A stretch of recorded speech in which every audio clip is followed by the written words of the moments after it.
공부할 때 무건대리라는 게 가장 개념 찾기가 맨 처음에 어려울 수가 있는데요. 무건은 그냥 권리가 없다예요, 한문으로. 그러니까 대리권이 없는 자가 타인의 대리인인 것처럼 행동했다는 소리예요. 쉽게 예를 들면 아들놈이 아버지 재산을 그냥 팔아버리는 거예요. 아버지 동의 없이. 그러니까 A라는 아들놈이 아버지 B의 동의 없이 아버지를 대리한다고 주장해가지고 C라는 사람에게 아버지 재산을 팔아버리는 경우예요. 이렇게 하면은 당연히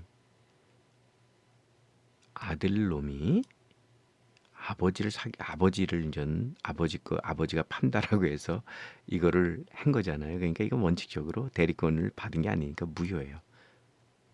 그런데 아버지 B가 아들이 매매한 거를 아들이 곤란을 겪으면 안 되잖아요.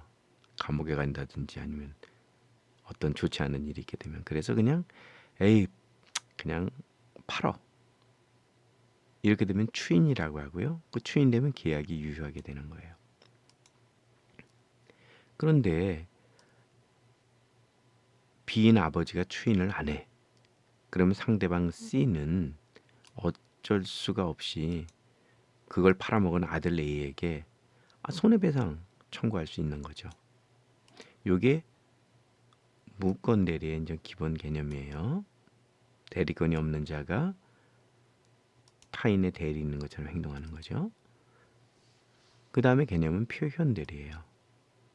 표현 대리, 대리를 나타낸다? 이게 뭐예요 이게? 자, 정의는 대리권이 없거나 초과했음에도 불구하고 상대방이 대리권이 있는 것으로 믿을 만한 정당한 이유가 있는 거예요. 이때는 본인이 책임을 져야 되는 거예요. 계약이 유효하게 되는 거죠. 자, 이게 무슨 말인 거 아니? 아들이 있는데 아버지가 이렇게 이제 대리권을 준 것처럼 보인다는 거죠. 그래서 이걸 누구나 믿을 수밖에 없는 정도가 되면은 대리권 수요의 표시에 의한 표현 대리라고 해서 이럴 때는 그냥 어쩔 수 없이 한 거로 본다는 거예요. 자, 예를 들어서 아버지 A가 실제로 아들에게 대리권을 안 줬는데 C에게 B가 내 대리인이다 라고 말했어요.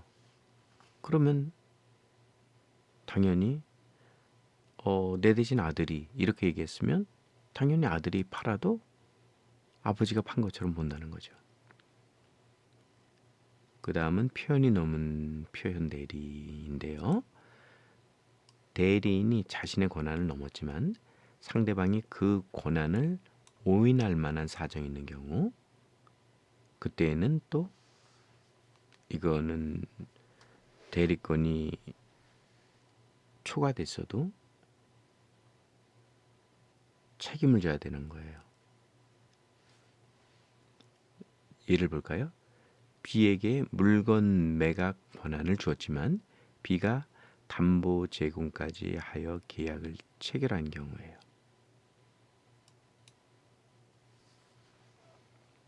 B에게 물건은 매각하라 라고 했어요.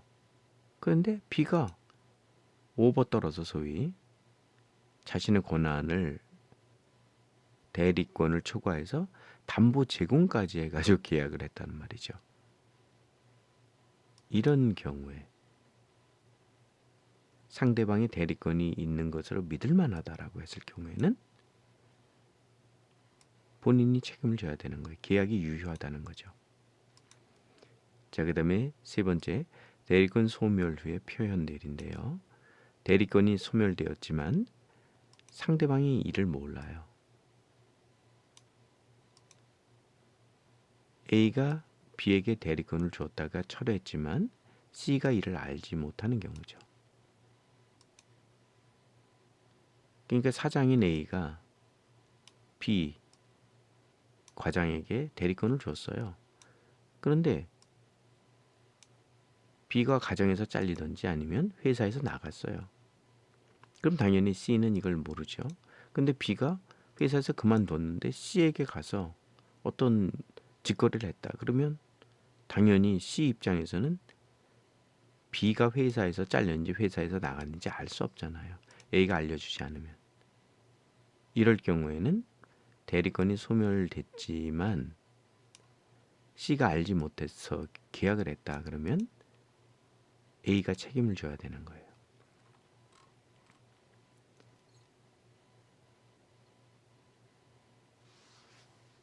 자, 그러면 이 차이점을 한번 정리해 볼게요. 대리권이 없는 게 무권이에요. 무대리권. 그 다음에 표현대리는 대리권이 있는데 원칙적으로 없다라고 생각하고 있다고 믿을 만한 사정이 존재할 때 그렇게 본다는 거죠. 좀 어렵죠. 법적 효과는 원칙적으로 무효예요. 부대리권은 본인이 추인하면 되지만 그런데 표현대리에서는 본인이 책임을 지며 계약이 유효해요. 사장이 책임지는 거예요. 아버지가 책임을 지든지. 그리고 상대방을 보호하는 맥락에서 보면은 본인이 추인하게 되면 상대방은 무권 대리인에게 손해배상 청구가 가능해요. 본인이 추인을 안 하면 참 아버지가 나 이거 팔지 않았어요. 그러면 어쩔 수 없이 그 매수자는 무권 대리인의 아들에게 손해배상을 청구해야 되는 게 당연한 거죠. 그 다음에 상대방 보호를 위해 본인이 계약 책임을 져야 되는 거죠. 내가 김 과장한테 시켰는데 김 과장이 회사를 나갔단 말이에요. 근데 김 과장이 사고를 쳤으면 내가 김 과장이 그만뒀다라는 얘기를 하지 않았다라면 상대방 보호를 위해서 어쩔 수 없이 사장인 내가 계약을 책임지는 거죠. 이렇게 무권 대리는 본인의 동의 없이 대리 행위를 하면 원칙적으로는 무효인데 본인이 추인을 하면 유효가 된다는 특징이 있고요. 그 다음에 표현 대리는 상대방을 보호하기 위해서 본인이 사장이 책임을 져야 하는 게 계약이 유효해지는 겁니다. 져야 하고 계약이 유효해지는 게 핵심이에요. 그러니까 좀 어렵긴 하지만 이 핵심 사항은 꼭 기억을 해야 합니다.